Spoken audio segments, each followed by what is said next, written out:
오늘 오신 여러분 모두를 주님의 이름으로 환영하고 축복합니다.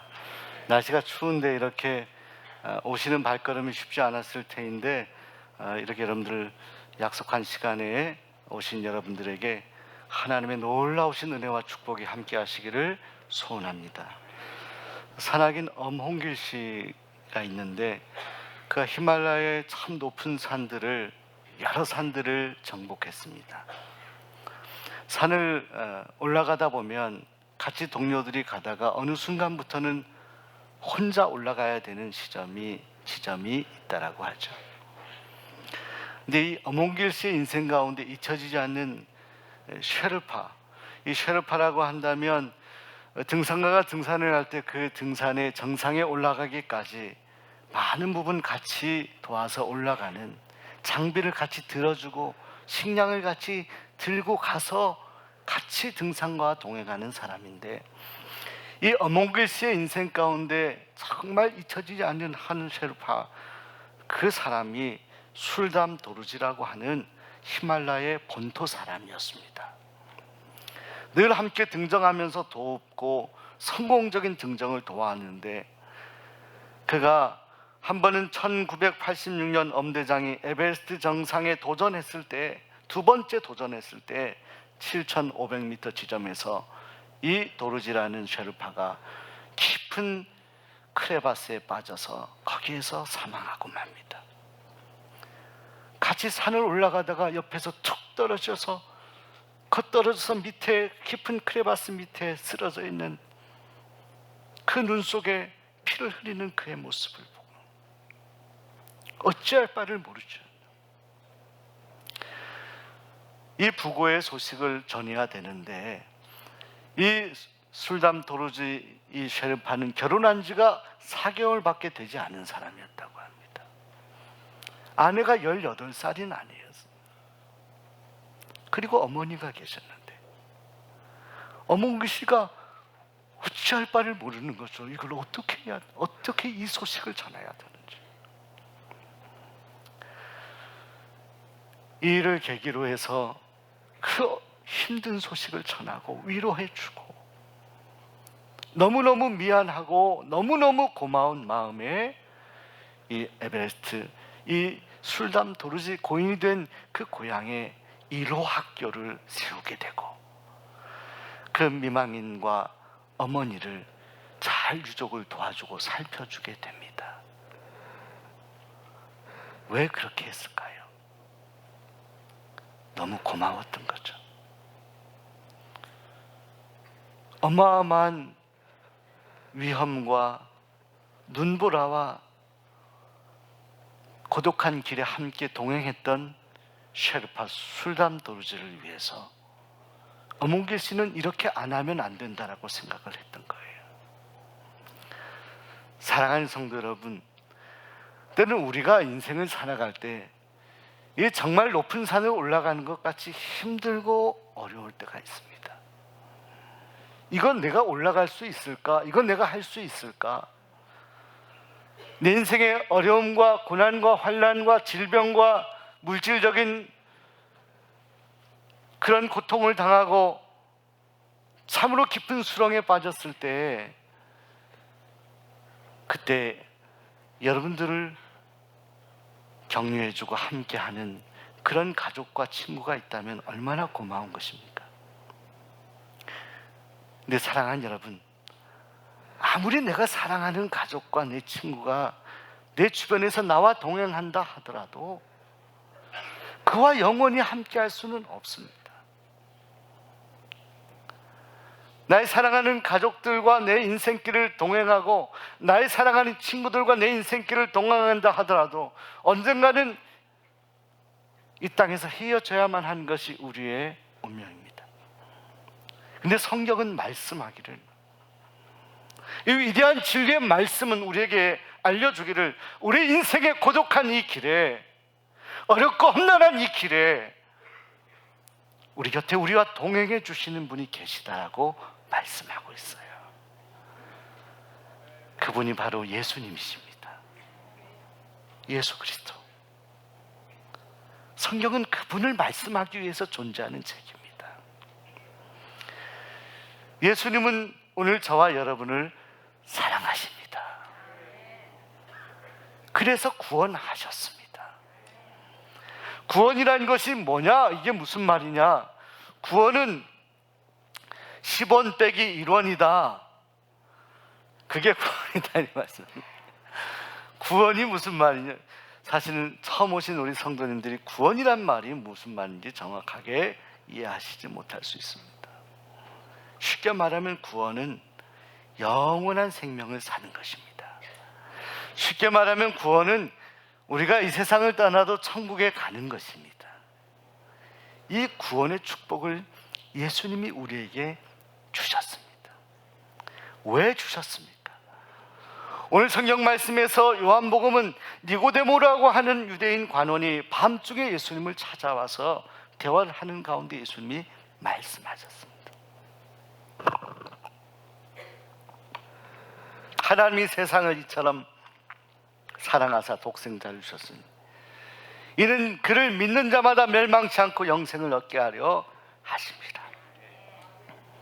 많은 대화와 많은 논쟁과 많은 지식적인 대단한 이 유대인의 지식인이었던 니고데모에게 많은 다른 것 설명하지 않고 하나님이 당신을 사랑했다는 거예요. 세상을 사랑한 하나님이 당신을 사랑했고 당신을 구원하기 위해서 영생을 주시기 위해서 바로 독생자를 보냈다, 이렇게 말하는 예수님을 보내셨다라고 그에게 증언을 하게 됩니다. 그 니고데모가 나중에 예수님이 십자가에 달려 죽으시고 고통당할 때 함께하게 합니다. 함께 동행합니다. 여러분, 하나님께서 우리를 사랑하셔서 그 예수님을 우리에게 보내주셨습니다. 2000년 전에 보내주셨어요. 자, 왜 보내주셨을까? 이것을 성경에 대한 짧은 소개를 제가 해야 되는 것입니다. 여러분, 우리 성경 말씀, 이 성경은 66권의 책으로 되어 있습니다. 시작이 창세기입니다. 그리고 구약은 말라기로 끝나고 또 신약은 마태복음으로 시작해서 요한계시록으로 끝납니다. 근데 이 방대한 성경, 몇 번 읽어도 다 들어오지 않은 이 어마어마한 이야기들이 있는 이 성경에서 말씀하는 핵심적인 내용이 우리에게 가장 소중한 것인데, 하나님께서 첫사람 아담과 하와를 만들고 그들이 하나님이 하지 말라고 한 일을 범하고 말았어요. 선악과를 먹고 그들이 하나님께 불순종했습니다. 선악과가 중요한 게 아니라 하나님께 불순종했어요. 그 불순종한 아담과 하와 이후에 이 원죄의 이 깊은 뿌리 속에서 자라난 나무와 같은 인생들이 다 대부분 하나님의 말씀을 떠나고 하나님의 명령을 떠나 살아갑니다. 그게 이스라엘의 역사입니다. 그게 모세가 인도한 이스라엘의 역사고, 그 이후에 사사시대의 역사고, 그 이후에 북이스라엘과 남유다가 나뉘어진 역사입니다. 노아 홍수 시대에는 아예 하나님이 생존한 모든 인생을 다 쓸어버리셨습니다. 왜 그러셨을까요? 하나님이 만든 생명을 왜 쓸어버리십니까? 인간이 그렇게 하나님께 불순종하고 떠나있기 때문에. 그런데 이런 인간의 불순종의 역사가 계속되는데 하나님께서 고민하셨어요. 그리고 새로운 생각을 하게 됐습니다. 이들을 심판하기보다 다시 기회를 주고 용서하시기로 결정하셨어요. 우리 인간의 역사 가운데 가장 위대한 결정은 하나님의 결정입니다. 그 결정이 바로 우리에게 위대한 선물을 주셨기 때문입니다. 우리를 용서하기로 결정하시고, 우리가 죄를 지었는데 그 죄를 대신할 분을 보내주신다라고 구약 성경에서 약속하셨습니다. 그리고 그분이 2000년 전에 이스라엘 베들레헴에 태어나시고, 그 예수님께서 결국 33년의 생애를 사시고 십자가에 달려 죽으셨습니다. 그 십자가에서 흘리신 피, 그 고통, 그 예수님의 희생, 그 사실을 믿기만 하면 우리가 구원을 받는다는 거예요. 믿기만 하면 우리가 영생을 얻는다는 거예요. 근데 이 믿음을 갖는 것이 어려운 거예요. 이 믿음이.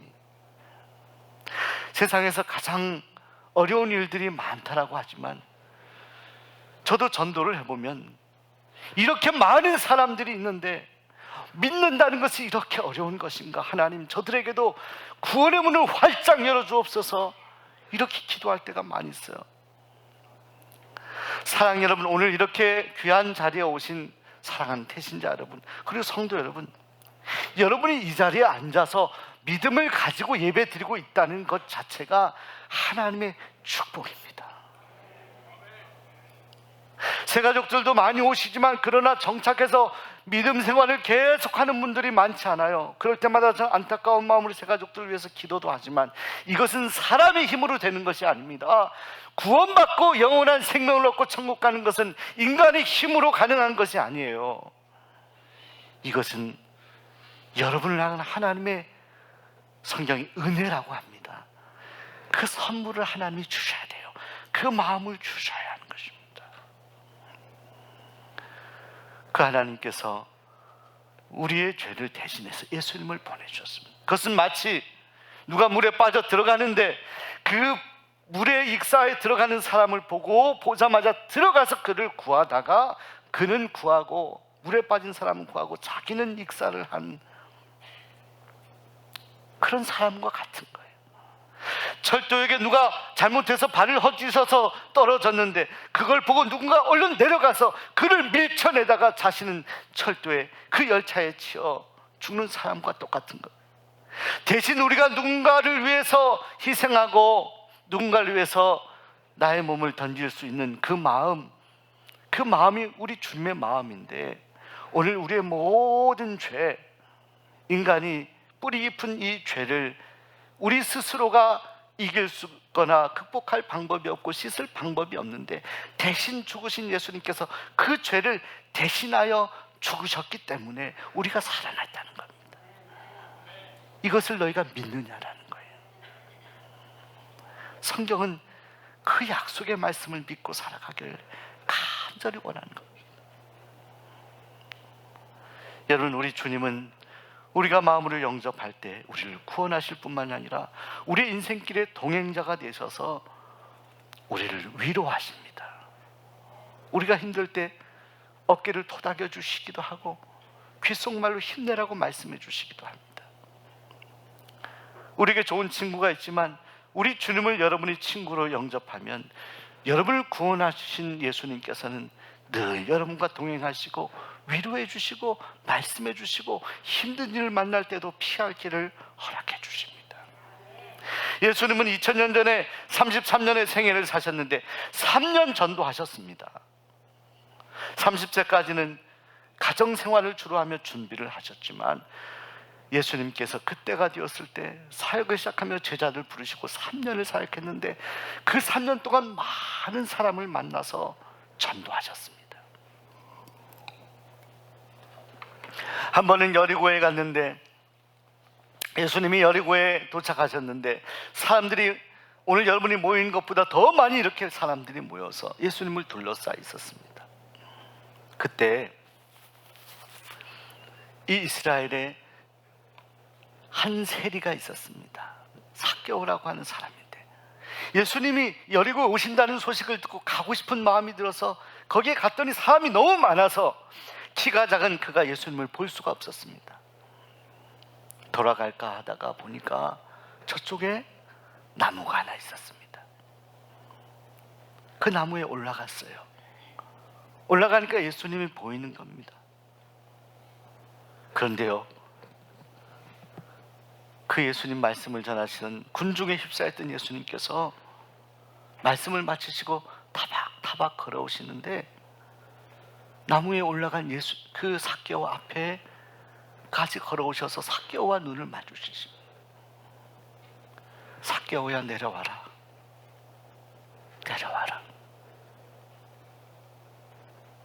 삭개오는 깜짝 놀랐습니다. 예수님 이미 삭개오를 알고 계셨습니다. 당시에 로마의 지배를 받던 이 삭개오는 로마의 앞잡이처럼 그들의 편이 되어서 이스라엘 사람들의 세금을 착취하였던 사람, 물질이면 다다 생각해서 동족의 아픔도 생각하지 못했던 그여서 언제나 마음 한켠에 그의 양심이 찔리는 게 있었는데, 그런데 그의 마음에 예수님을 꼭 보고 싶은 마음이 생겨서 갔는데, 예수님이 나무 위에 매달려서 자신을 바라보고 있는, 예수님을 보고 있는 그 삭개오를 향해서 예수님이 내려오라고 하시고 내가 너희 집에 가겠다라고 말씀. 예수님이 그 집에 가십니다. 성경은 구체적인 대화를 다 소개하고 있지는 않지만 이 집에서 그날 삭개오는 변화됩니다. 그가 뭐라고 말하냐면, 제가 가난한 사람을 위해서 제가 재산을 다 쓰겠습니다. 내가 세금을 잘못 뜯어낸 일이 있으면 4배나 갚겠습니다. 오직 물질, 돈에 휩싸여 살아갔던 삭개오는, 그래서 사람들도 생각하지 않고 동족의 아픔도 생각하지 못했던 삭개오가, 그가 하룻밤에 완전히 변화된 사람이 돼요. 그의 머릿속에 있는 모든 지식과 생각이 완전히 바뀌어요. 그날 하룻밤 예수님을 만나고 나무에 매달렸던 삭개오를 기억해 보세요. 인생의 모든 짐을 메고 자신이 죄인임을, 부끄러운 사람임을 알면서도 예수님을 보고 싶었던 그 삭개오의 마음, 자, 이거예요. 저와 여러분 모두가 사실은 삭개오 같은 실존이지 않아요? 하나님 앞에 부끄러울 때가 많이 있죠. 숨고 싶을 때가 있죠. 그런데도 우리 마음속에 무언가 우리 예수님을 향한 갈망하는 마음이 우리에게 있다라고 한다면, 이것은 주님이 여러분을 찾는 증거입니다. 주님이 여러분을 사랑하시고 계시다는 강력한 증거입니다. 오늘 초청된 사랑하는 여러분, 오늘 여러분 이 자리가 삭개오가 올라간 나무와 같은 그런 자리일 수 있어요. 다소 불편하고 사람들 볼 땐 뻘쭘할 수 있는 그런 자리일 수 있어요. 그러나 오늘 이 거룩한 자리에 오기까지 여러분 뒤에서, 여러분이 보지 않는 가운데 하나님께서 여러분의 인생길을 인도하시고 이미 하나님께서는 여러분을 축복하기 위해서 이 자리를 예배하고 계셨음을 기억하시기를 바랍니다. 결코 우연이 아닙니다. 여러분, 한 번은 예수님께서 요한복음 4장을 보면 사마리아 성에 가서 우물기는 여인을 만납니다. 근데 성경에 보면 이 여인은 남편이 여러 명 있었던 그런 여인이었어요.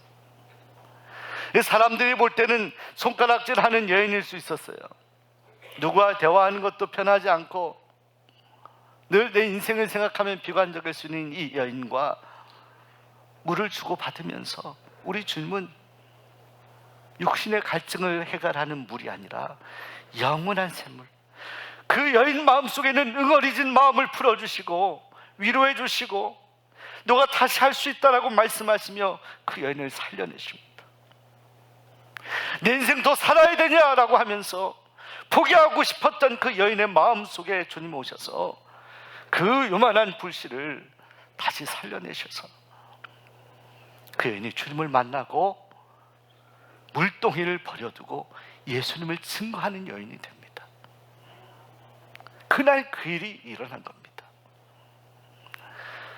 우리 주님은 마지막 십자가 위에서도 전도하셨습니다. 영혼 구원을 힘쓰셨습니다. 호흡이 멈춰가는 그 순간, 십자가의 고통의 순간에도 한편에 있었던 강도가 나는 당연히 매달려 죽을 나쁜 짓을 한 사람이다라고 하면서 나를 긍휼히 여겨달라고 하는 한 죄인을, 한 강도를 향해서 우리 주님 십자가에 매달려서 그를 봅니다. 그를 구원하십니다. 그를 축복하십니다. 이제 죽음이면 끝나는 건데, 좀 있으면 십자가에서 피가 말라서 죽는 건데 뭘 축복할 수 있겠습니까? 그렇지 않아요, 여러분. 마지막 호흡이 멈추는 순간에도 예수님을 영접하면 그 영혼은 올라가요. 구원받는 거예요. 우리 주님이 그를 향해 말씀하십니다.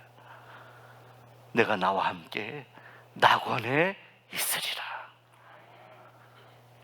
낙원에 있으리라. 주님은 호흡이 끝나는 그 순간까지도 영혼 구원을 위해서 모든 것을 쏟아주셨어요. 2000년 전에 이 놀라운 일들이 수없이 일어났는데, 자 여러분, 그런데 이 주님의 역사하심, 이 구원의 역사는 2000년 전의 이야기만이 아닙니다. 오늘 지금 11월 26일 바로 이 순간 우리 하나님이 찾고 계시는 삭개오가 있어요. 하나님이 찾고 계시는 사마리아 여인이 있어요. 하나님이 찾고 계시는 십자가 우편의 강도와 같은 그런 주님이 사랑하는 분들이 계셔요. 이미 우리가 그렇게 하나님의 인도하심을 받은 성도들이 초청한 여러분이 어쩌면 우리 하나님이 지극히 기다리며 찾고 계시는 오늘의 삭개오, 오늘의 사마리아 여인, 오늘의 우편 강도일지 몰라요. 우리 주님 오늘 여러분을 초청하셔서 주님은 간절한 마음으로 여러분에게 말씀하는 것 같아요. 내가 너를 사랑해야 하였다. 내가 너를 진실로 아낀다. 내가 너가 정말 구원받고 천국 가기를 소원한다. 이 간절한 우리 주님의 음성이 여러분 마음에, 여러분 귀에 들려지기를 소원합니다. 만일 그 주님이 여러분 인생의 동행자가 되신다면 여러분의 인생길은 참으로 행복한, 가장 무엇과 비교할 수 없는 축복의 길이 되리라 믿습니다. 오늘 주님은 여러분을 지금부터 영원까지 붙드시고 사랑하실 것입니다. 기도하겠습니다.